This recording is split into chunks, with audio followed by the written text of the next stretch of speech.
now that the room is cleared, this is Holly talking about how these young women were coerced into having group sex with Hugh Hefner, group sex, public sex. I mean, disgusting, horrible. But these women are portrayed as thinking this is so fun. This is just partying. This is sexual liberation. This is how we feel fulfilled, blah, blah, blah. This is the behind the scenes. This is the truth of what happens. Take a listen.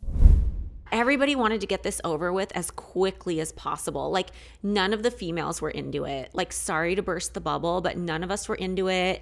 We thought of it as a chore that we had to do, or else we'll get kicked out of the house. And everybody just wanted to make it go by as quickly as possible.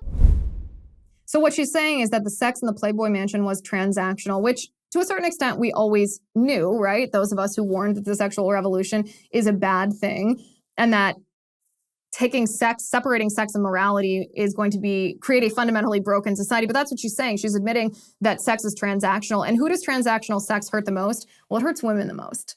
And so women are hurt by this the most. And she says this outright. Like I said, they're not sitting here saying that they regret being part of the show, or that they are angry at Hef, or that they're now pious Catholics who reject promiscuous sex. I don't think any of them actually take that position. But she is admitting the truth. This is Bridget talking about how she personally felt physically after being coerced into having sex with Hugh Hefner for the first time. It was disappointing and embarrassing. Yeah, so embarrassing. Like, I can't explain to you guys how embarrassing that whole routine was, especially as we got later down the road when there would be like a lot of conflict with the other girls. Because you're literally sitting there naked having sex in front of a group of people who hate you and talk shit about you while you're having sex, and you can hear it. Yeah. It was just like hell. But for this first night, like, you're naked and having sex with somebody that you don't even necessarily want to have sex with, and you don't even know the other girls really. Like, yeah, I was friends with like 2 of them ish, but not like I didn't know anybody super well. And but I was just like, it's barely anything. Like, they're just like barely doing anything, and there's definitely not really romance involved in this.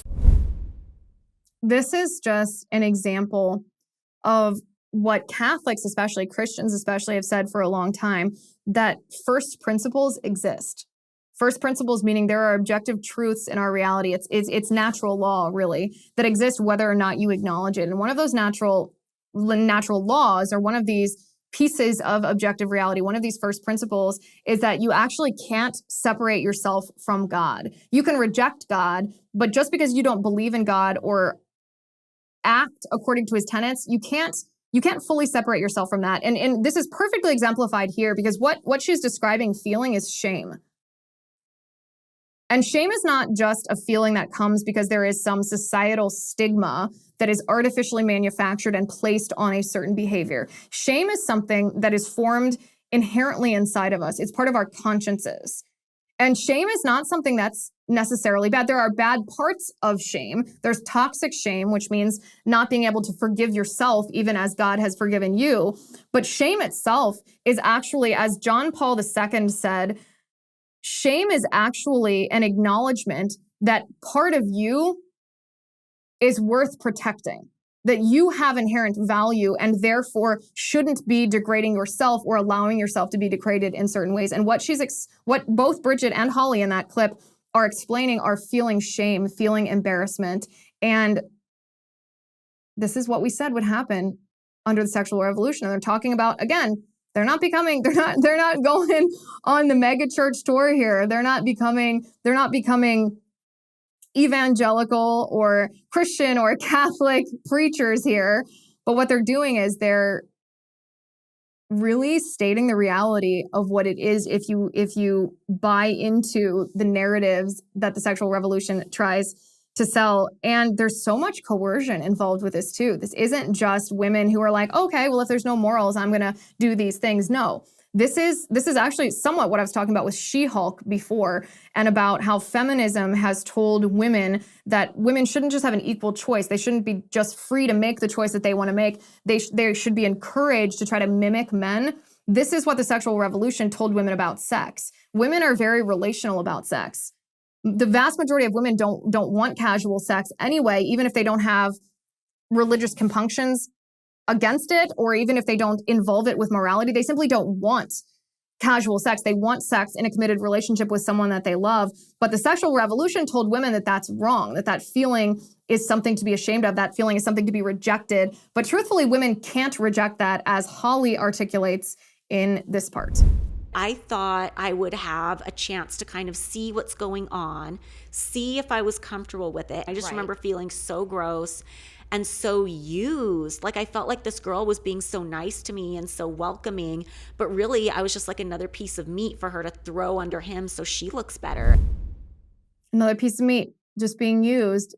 These women were told that being involved in this lifestyle that they wouldn't be used. And there's Matt, I'm not sure which clip number this is because I forgot to note it in my script. It might be clip number 6, where she talks about what the girls called Hugh Hefner in the bedroom, and what this girl that they won't actually, Holly and Bridget, and this is one of actually my main questions from this podcast, is they won't name this girl that they call the recruiter, the woman who reminds me of Jeffrey Epstein's girlfriend, who would bring in these young women for Jeffrey Epstein to abuse. There was a woman who played a very similar role in Hugh Hefner's Playboy mansion. She would bring in these new girls, like Holly was describing herself as the new girl. I don't understand why Holly and Bridget won't name this woman. I think they should name this woman. I want to know who this woman is. But she talks about what this woman calls Hugh Hefner. Matt, do we have that clip? There's like vibrators laid out for everybody. I'd never used a vibrator in my life. So I'm laying there like waiting for everybody else. And I don't even remember like everybody else walking in. I just remember laying down, and then all of a sudden everybody else is there.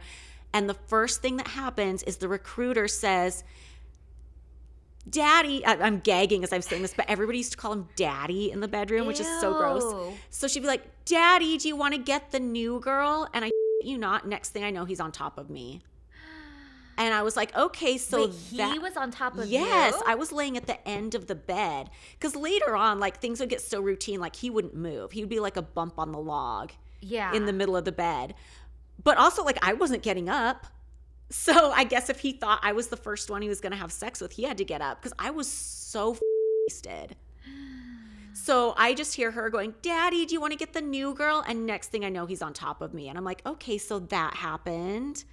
And then I don't even remember what else happened the rest of the night. So the father of the American sexual revolution is a man named Alfred Kinsey, who is one of the most twisted individuals, serious, like psychiatric problems out the wazoo, like sexual abuse, pedophilia. This is the guy who is responsible for the sexual revolution in our country. And we can do a bigger expose on him some other time. But this is something that I find to be a pattern in people who embrace the sexual revolution, not just in theory, but in practice, the way that Hugh Hefner did at the Playboy mansion, is they are deeply disturbed individuals. They are psychologically unwell individuals. They are traumatized, damaged individuals, not just people who are idiots or losers who choose in selfishness to behave in a way that harms others and kind of ignore the harm that their actions have. But these are people, I mean, being called daddy in the bedroom, like what? These are deeply, deeply unwell people.